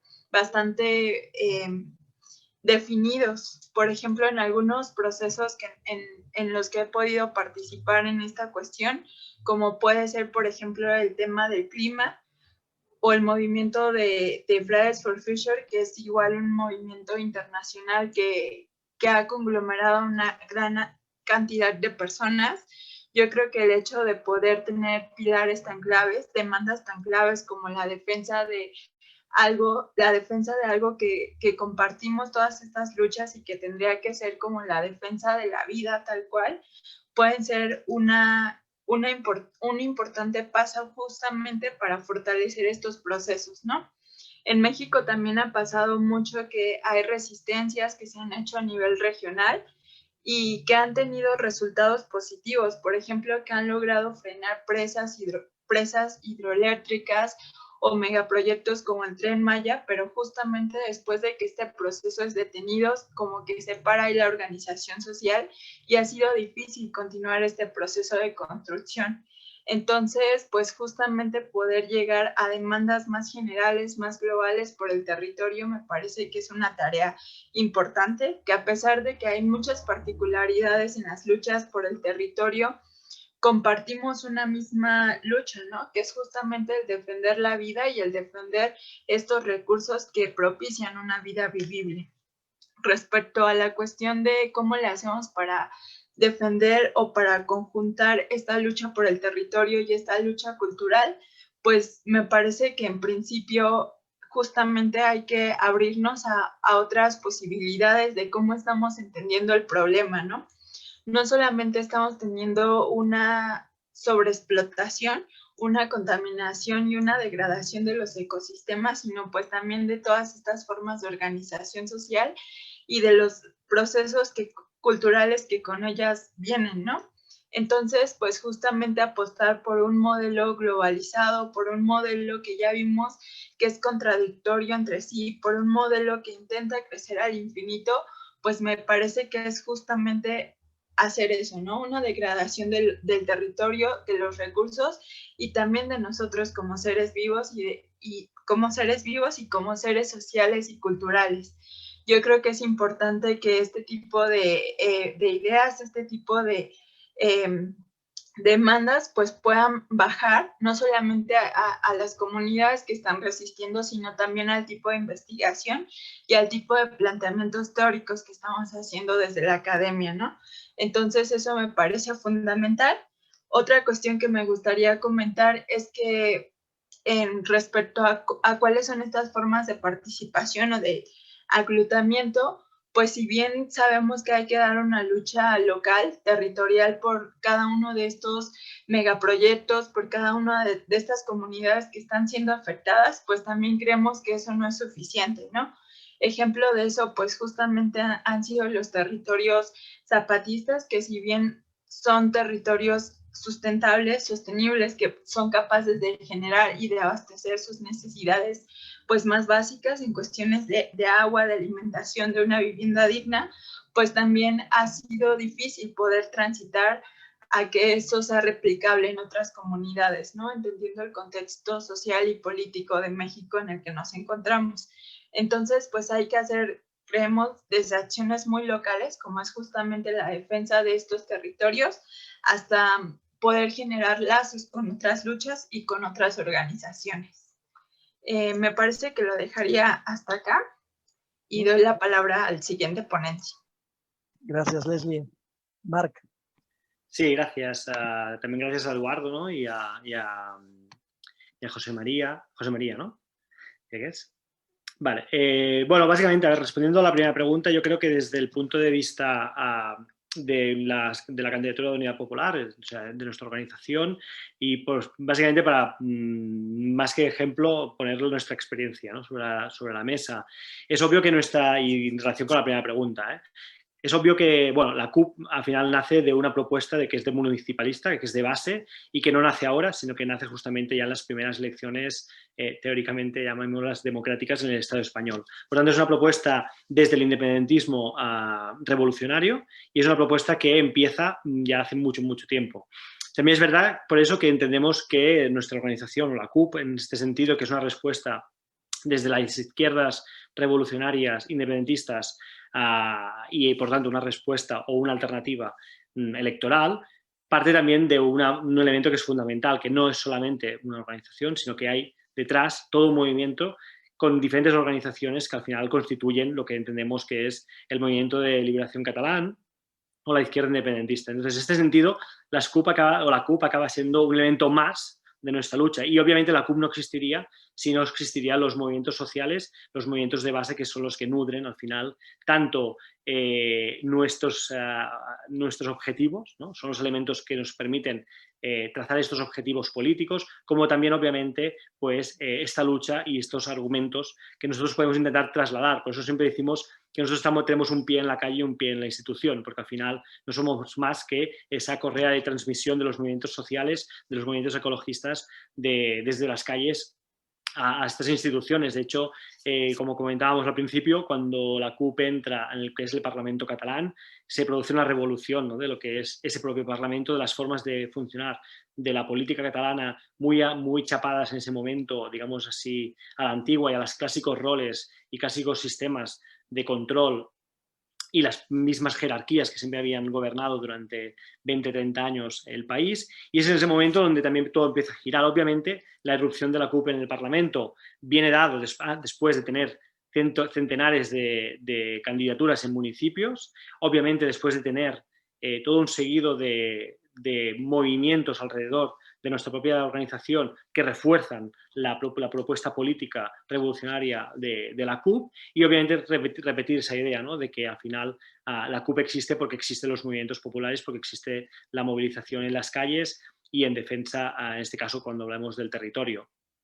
El ecologismo en Cataluña, digamos que tiene sus principios, sobre todo al final de la dictadura franquista, pero es también, ¿no?, a partir de un movimiento de respuesta, es decir, siempre en defensa, ¿no?, del territorio, en defensa de los espacios naturales, en defensa del patrimonio natural, ¿no?, y en contra de ciertos proyectos con lógicas obviamente extractivistas, pero también con lógicas que digamos situaban o eran un elemento muy peligroso, como era en el caso de las nucleares. De hecho, el gran elemento cohesionador del ecologismo en Cataluña fue precisamente el no a las centrales nucleares, aunque después obviamente pues, se construyeron. Es verdad que el ecologismo catalán yo creo que ha tenido muy pocas victorias y de hecho de las grandes victorias que ha tenido el ecologismo catalán o el movimiento ecologista es precisamente en los últimos años con lo que es la necesidad y la voluntad de una gran mayoría de nuestro pueblo de controlar y gestionar de manera directa y pública lo que son los bienes naturales y entre ellos especialmente la lucha por la gestión y la municipalización del agua como recurso. De hecho, es uno de los elementos que también revolucionó el panorama político catalán, provocando que esos partidos que siempre habían privatizado, que habían forzado la privatización de la gestión de un bien natural y un derecho como es el agua, tuvieron que girar, ¿no?, y forzar y cambiar de perspectiva porque la gente en las calles lo que pedía precisamente era gobiernos municipales o gobiernos autonómicos que forzaran o que estuvieran de acuerdo con los procesos de municipalización. Y aún así, teniendo toda la fuerza de la calle y toda la fuerza de una sociedad que quiere precisamente recuperar, por ejemplo, lo que es la gestión pública del agua, siguen existiendo esas grandes estructuras multinacionales, transnacionales, como es el caso de Barcelona, Agbar, que siguen controlando a base de legislaciones diríamos, franquistas y prefranquistas. Entonces, en ese sentido, el movimiento ecologista ha conseguido pasar de un movimiento ecologista de respuesta,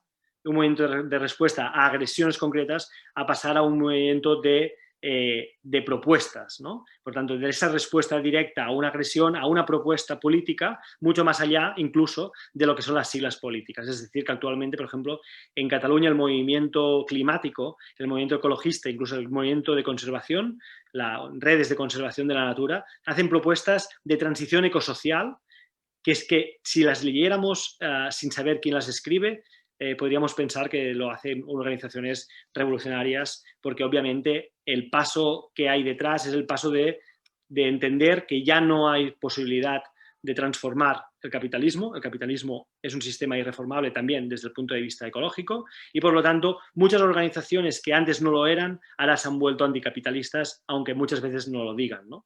¿Por qué? Porque ven que obviamente no hay salida en este propio sistema. Y para acabar, la última pregunta, ¿no? Relacionada con la defensa del territorio y las identidades diferentes, en Cataluña, precisamente, el hecho de no tener un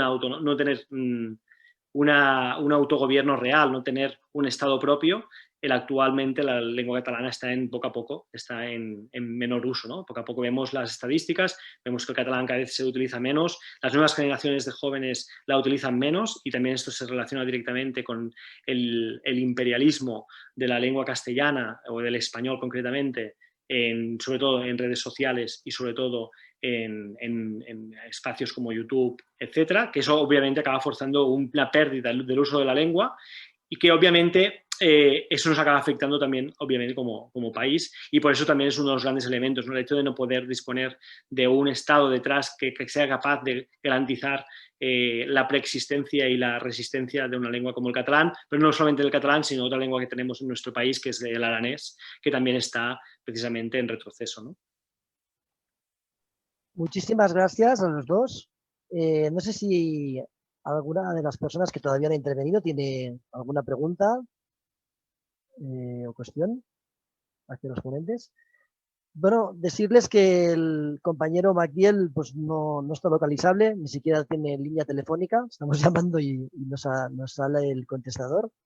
Que Pozlán es un sitio maravilloso, no está mal, no se preocupen por él. Es un sitio muy bonito, un pueblo mágico, pero sí tiene a veces problemas de conectividad, ¿no? Ahí en Morelos. Y bueno, pues entonces yo lo que les pediría, yo sí quería preguntarles algo, pero es una pregunta muy difícil, no sé si tendremos tiempo de responder. Cuando veo que hay mucha confluencia en la crítica y cuando hacemos esta crítica desde la izquierda anticapitalista, mucha gente nos dice, es que tenéis razón, ¿no? Es decir, esto es y más con la pandemia la gente se ha dado cuenta. Pero entonces, ¿cuál es la alternativa? ¿Qué les proponemos? Si no queremos grandes infraestructuras, si no queremos turismo, ¿qué tipo de desarrollo económico o de modelo económico no para el largo plazo, porque estamos de acuerdo aquí, los que estamos aquí, que es el socialismo el modelo, ¿no? Pero en el día de mañana, ¿no? ¿Qué van a ser los que trabajan en la restauración, que se dedican básicamente al turismo, las personas que están trabajando en las obras de grandes infraestructuras, etcétera, etcétera, ¿no? No sé si es una pregunta muy grande, pero si quieren aprovechar también para dar el cierre, entonces ahora seríamos el orden inverso, le daríamos la palabra a Marc Cerdà y posteriormente a Leslie Celis. El compañero Magdiel no está en estos momentos disponible, pero bueno, ya le haremos llegar las conclusiones. Muchas gracias. Pues gracias, Robert. La pregunta es compleja y yo creo que la primera respuesta sería que obviamente esto no es un cambio de hoy para mañana, por lo tanto es un proceso y el proceso en algún momento por eso se tiene que iniciar, ¿no? La cuestión es obvio que a partir de la crisis ecológica y climática que vivimos avanzamos hacia una catástrofe, ¿no? Y eso es una realidad que no la decimos nosotros, no lo decimos los ecologistas, sino que ya lo vaticinan y lo estudian precisamente diferentes institutos. Por ejemplo, aquí en Cataluña, el Instituto de Ciencias y Tecnología Ambiental es uno de los pioneros precisamente en lo que es la academia más tradicional y clásica en determinar que el capitalismo pues, tiene sus días contados, porque obviamente existen los límites del planeta, los límites biofísicos, y es necesario ver cómo gestionar. La pregunta es, ¿quién gestionará la catástrofe, ¿no? ¿Seremos nosotros o serán los grandes capitales internacionales y, por lo tanto, el capitalismo global? Y ese es el elemento clave, ¿no? Por eso la propuesta un poco que apostamos o que presentamos como CUP parte de la idea inicial, la primera, que es la de actuar sobre la urgencia, ¿no? La urgencia del momento, ¿no? Y eso implica todo un seguido de políticas, todo un seguido de herramientas para salvar y rescatar primero a las personas y después avanzar hacia esa necesaria transición y esa lógica que proponemos nosotros de transición ecosocial para intentar, obviamente, dar salida y esperanzas y un futuro digno de vivir, ¿no? En ese sentido, obviamente, hay elemento clave que es lo que es el sector industrial y lo que es el cambio de paradigma de un sector modelo turístico intensivo a un modelo digamos así, ecosocialista, que se tiene que basar principalmente en lo que es, en nuestro caso en Cataluña, la reindustrialización, debido a que una gran parte de nuestro potencial industrial se fue en los últimos 20, 30 años a partir de la explosión de la globalización del capitalismo a escala internacional.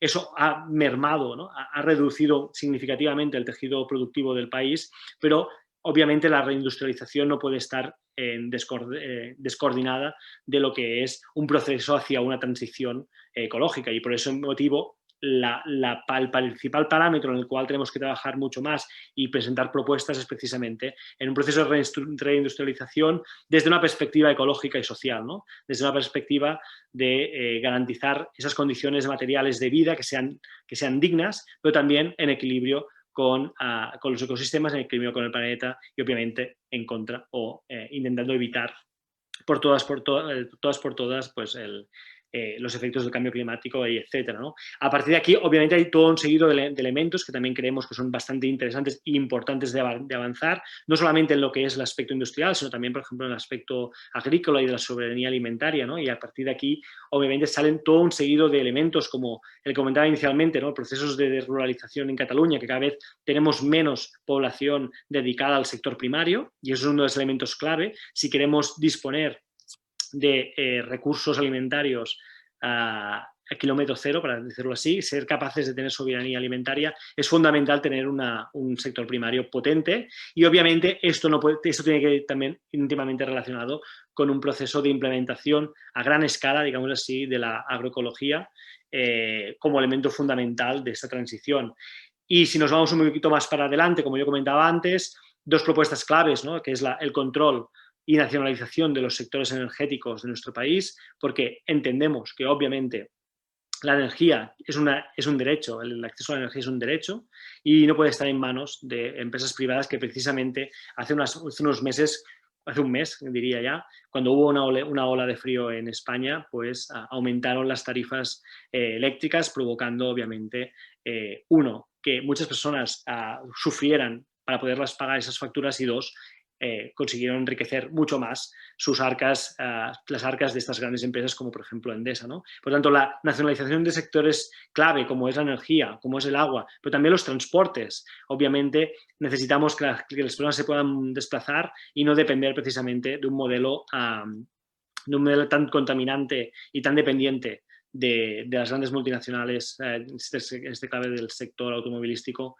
y por tanto un modelo de movilidad que se centre en el sector público, un modelo de transporte público que llegue a todo el mundo, no contaminante, ¿no? Y eso solamente serían los grandes pilares de este programa de transición ecosocial que nosotros planteamos, y que obviamente a partir de aquí pues, se derivarían otros, ¿no? Como por ejemplo la conservación y la protección de los ecosistemas y los hábitats naturales de los países catalanes, que nuestro país es un país pequeño, densificado, y que actualmente tiene un gran problema de biodiversidad, ¿no? De pérdida de biodiversidad debido precisamente a estos procesos de densificación, pero también obviamente del modelo turístico masivo que nos ha destruido gran parte del país. Por lo tanto, tenemos dos trabajos en este sentido, ¿no? Conservar lo que tenemos y renaturalizar parte de nuestro país para justamente forzar, ¿no? a recuperar esa biodiversidad tan esencial, porque es importante recordar, ¿no? Que al final la actual pandemia es de hecho un desencadenante más de esta crisis ecológica y climática, ¿no? Y de hecho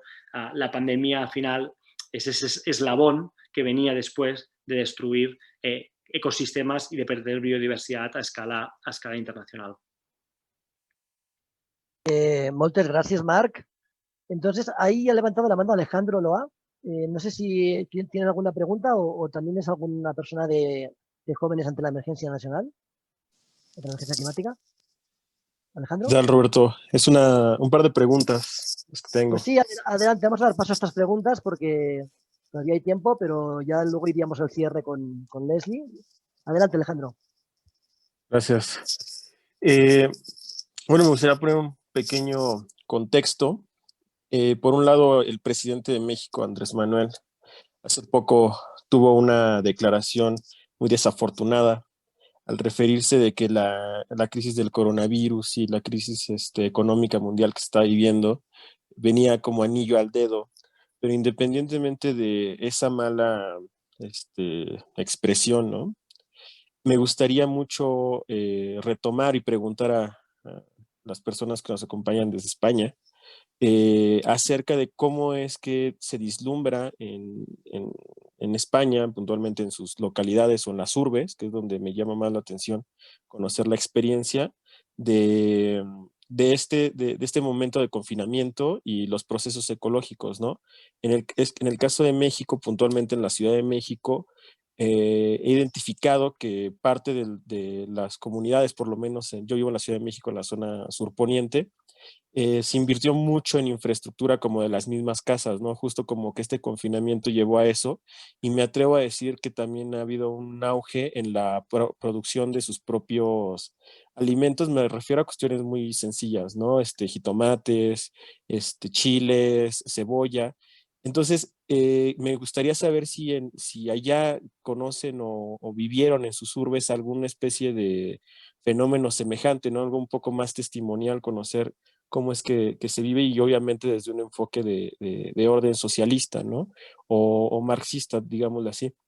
En ese sentido, la pregunta puntual sería, si hay una agenda que ustedes estén planteando, ¿qué va a pasar o qué vislumbran para un periodo post-COVID en España?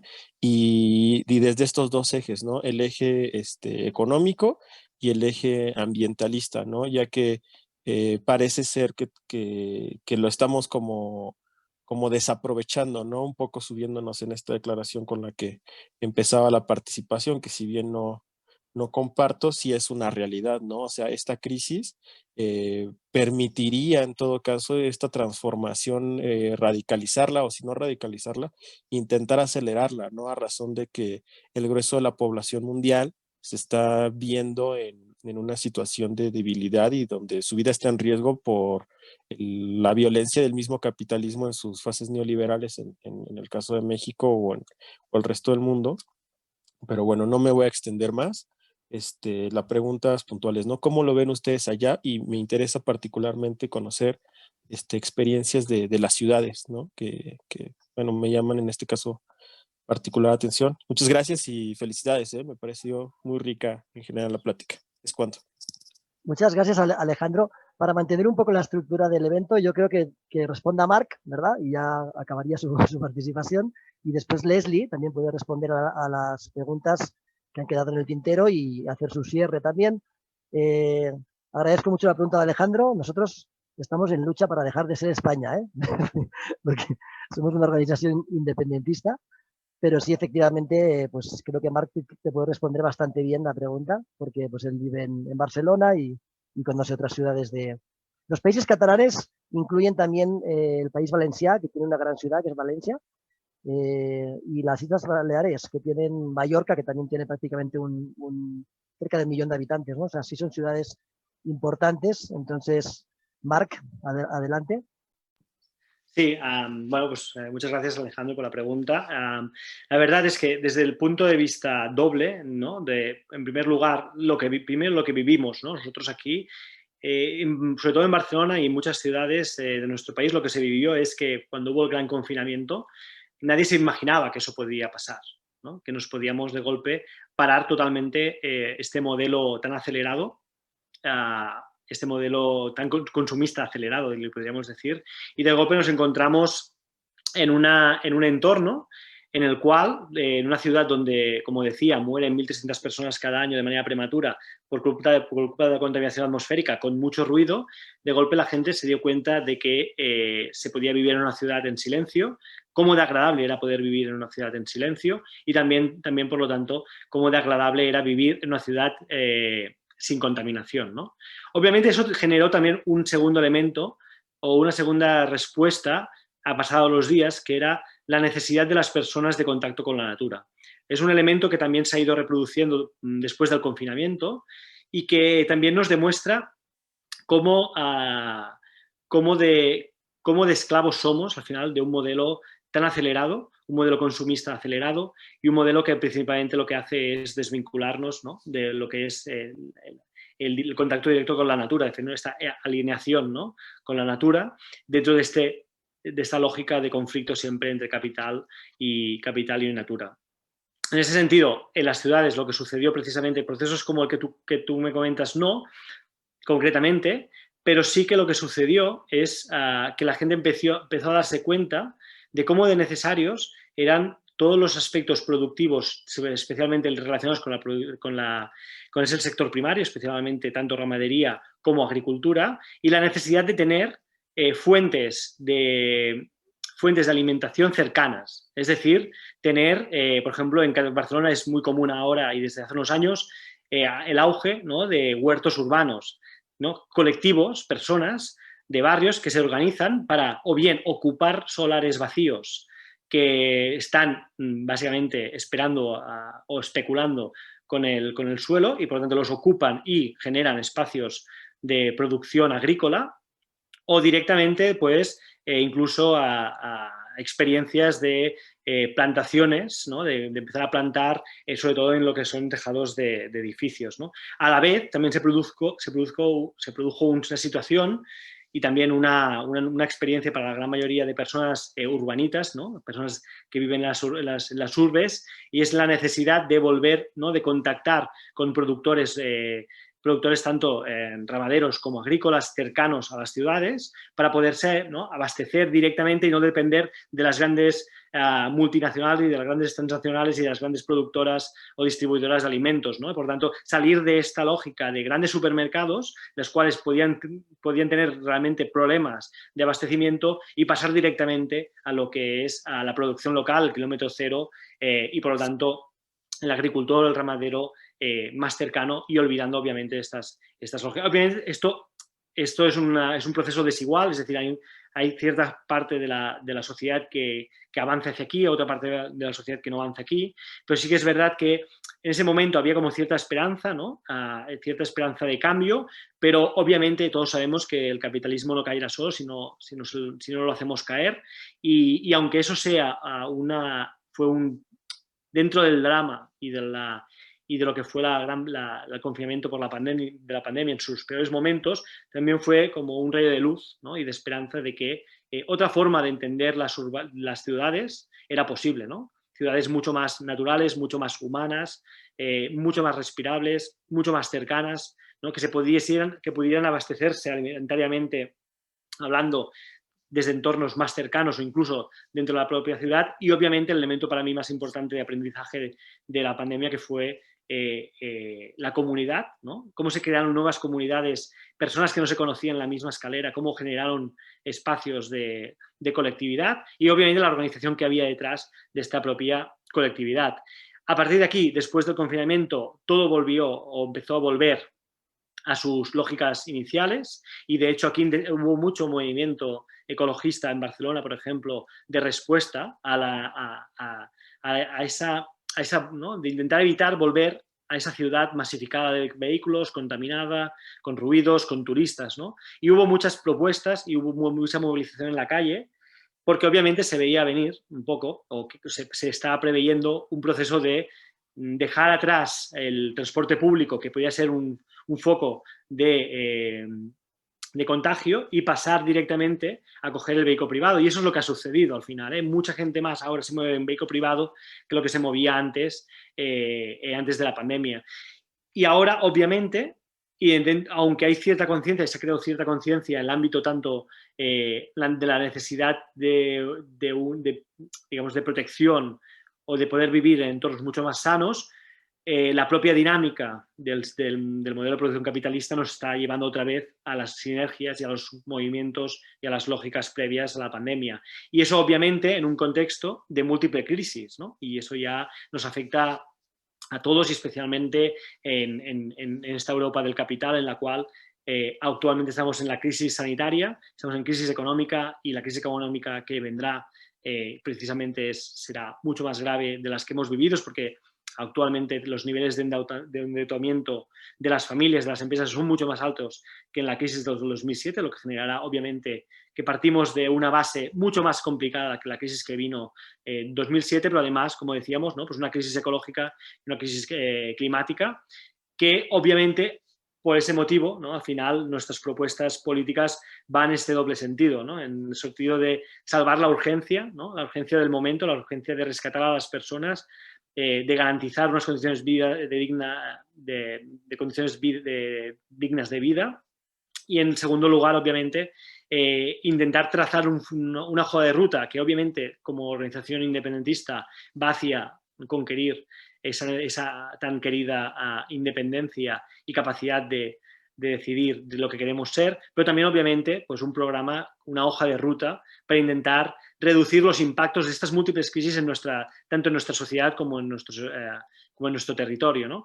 Y en ese sentido, aunque la perspectiva de lo que nos viene a partir de esas crisis no son alentadoras, sino más bien son bastante pesimistas, lo más catastrófico yo diría es que no sepamos o no tengamos la capacidad de dar una respuesta, ¿no? A estas múltiples crisis, y creo que como organización que nos hemos presentado a las elecciones, en este caso autonómicas del Parlamento catalán, si hay alguna propuesta que sea netamente revolucionaria y que sitúe principalmente la vida en el centro de nuestras prioridades, esa propuesta es de la CUP, ¿no? Y únicamente de la CUP. Así que, bueno, esperemos que todo nos vaya bien el día 14, que sacamos toda la fuerza posible para generar ese cambio tan necesario en nuestro país. Y bueno, y al final ya para cerrar yo, que ha sido un placer estar aquí con todas vosotras, de compartir experiencias, y espero que esta no sea la única vez que nos encontremos. Moltes gràcies, Marc, muchas gracias. Entonces sería el turno de Leslie para responder a las preguntas que considere y también para cerrar el evento desde la Coordinadora Socialista Revolucionaria. Sí, muchas gracias. Bueno, pues en esta pregunta tan compleja de cómo le hacemos para llegar a otro tipo de sistemas, que es justamente la meta que tenemos, creo que todos acá, pues yo diría que necesitamos primero entender a las luchas por el territorio y a la crisis que vamos, pues como eso, como una crisis multidimensional, ¿no? No solamente está en crisis el medio ambiente o los sistemas de organización social o los sistemas culturales o las formas económicas a través de las cuales se cubren estas necesidades básicas, ¿no? Entonces, en ese sentido, yo creo que la respuesta a una crisis multidimensional, pues sí tiene que atravesar por una serie de acciones, de actividades que justamente pues defiendan lo más básico, que es justamente la vida, ¿no? Y con esto, cuando digo que hay que luchar por la vida, pues me refiero a luchar para tener la garantía o para tener la seguridad de tener nuestras necesidades más básicas cumplidas, ¿no? Como es el acceso al agua, por ejemplo, el acceso a los alimentos o a una vivienda digna, libre de los peligros y de todas estas amenazas del cambio climático y del cambio global, ¿no? Yo creo que una de las primeras acciones que tenemos que hacer en ese sentido, pues ya atraviesa justamente por esta expansión de la información, porque si bien nosotros en este foro pues estamos familiarizados con este tipo de terminologías, devastación, ecocidio, deterioro ambiental, pues también es cierto que hay una gran cantidad de personas allá afuera que no han tenido el acceso tan claro, tan inmediato a este tipo de debates, ¿no? Entonces, pues por esa parte justo celebro mucho que haya este tipo de foros, este tipo de espacios para discutir y para poder llegar a más personas, porque bueno, desde la coordinadora pues estamos convencidos de que la lucha ambiental, de que la lucha que tenemos que dar en este momento, pues sí tiene que ser una lucha de masas y no solamente de pequeños grupos, ¿no? Como se ha quedado hasta ahora y que justamente tenemos y estamos conscientes de que hay que rebasar ese tipo de limitaciones. Otra de las cosas importantes, me parece, está en la legislación. No es posible que sigamos poniendo o anteponiendo procesos como la minería o como los megaproyectos ante el bienestar de las comunidades, ¿no? Muchas de las comunidades han dado esa lucha, pero realmente necesitamos una transformación de la legislación, pues a nivel nacional. Hay que evaluar cuáles son las prioridades en las cuales el país está invirtiendo y cómo esas prioridades que se han dispuesto a nivel nacional están favoreciendo o no esta calidad de vida, ¿no? Por otro lado, también creemos que hay espacios que se tienen que decrecer. Por ejemplo, toda esta industria armamentista, ¿no? Que vemos que es un problema global bastante importante y que está acentuando cada vez más la crisis climática y la crisis ecológica. O, por ejemplo, toda la expansión de las tecnologías de la información que parecieran ser inofensivas, pero pues cada que nos conectamos a estos foros o cada que tomamos una clase en línea, pues también estamos emitiendo y también estamos contribuyendo a esa crisis ecológica, ¿no?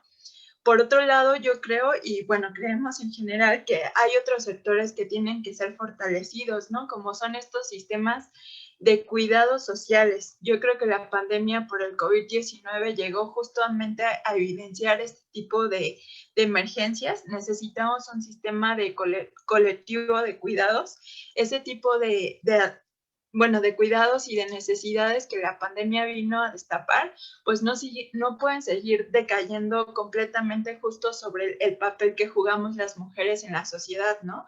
Aparte de que necesitamos un sistema de salud pues más fortalecido, también necesitamos entender y hacernos responsables justo de los adultos mayores, de los menores, en forma colectiva, ¿no? Si no, pues no podremos dar una respuesta a esta crisis ambiental que hemos estado discutiendo en este foro.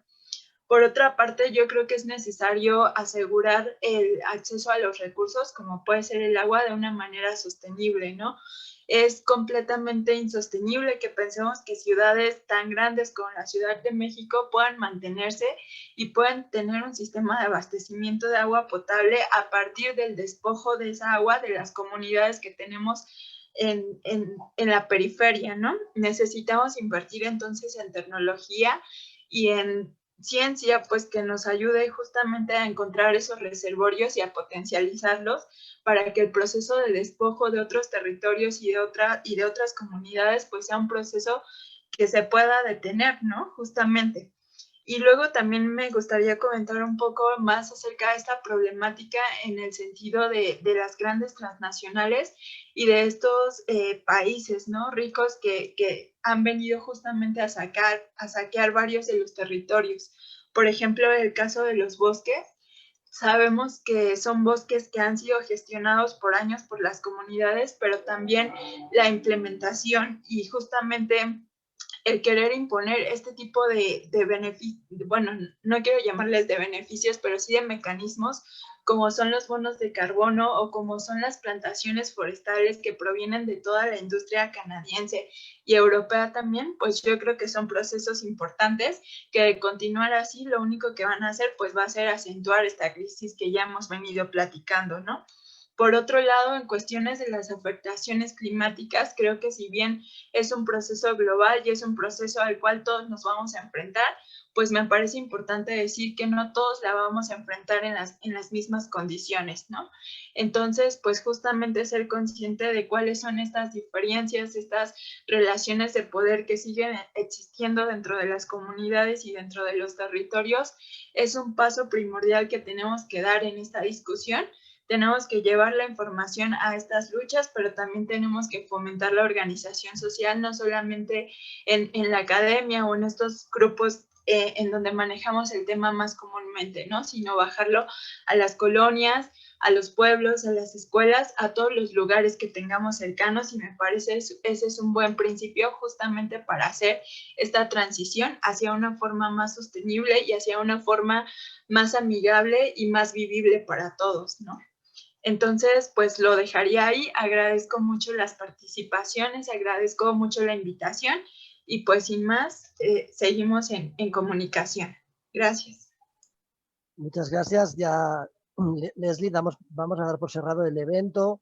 La verdad, muchas gracias a Maquiel Sánchez, que no pudo terminar de participar, de Jóvenes ante la Emergencia Nacional, a Leslie Solís, de la Coordinadora Socialista Revolucionaria, al compañero Omar Cerdá, de la CUP, por este evento de luchas en defensa del territorio, de la vida y del agua, que ha demostrado pues, las grandes sinergias, ¿no? y las grandes coincidencias que hay en las luchas a ambos lados del océano, y lo mucho que queda por hacer para poder garantizar que ese mundo donde quepan todos los mundos, ¿no? Que dicen los zapatistas, pues siga existiendo. De alguna manera paremos este colapso que nos ha llevado el capitalismo y lo hagamos desde modelos ecosocialistas, ¿no? Con eso creo que han coincidido todas las ponentes, y sigamos luchando y generando estos espacios de debate y de encuentro, ¿verdad? Que yo creo que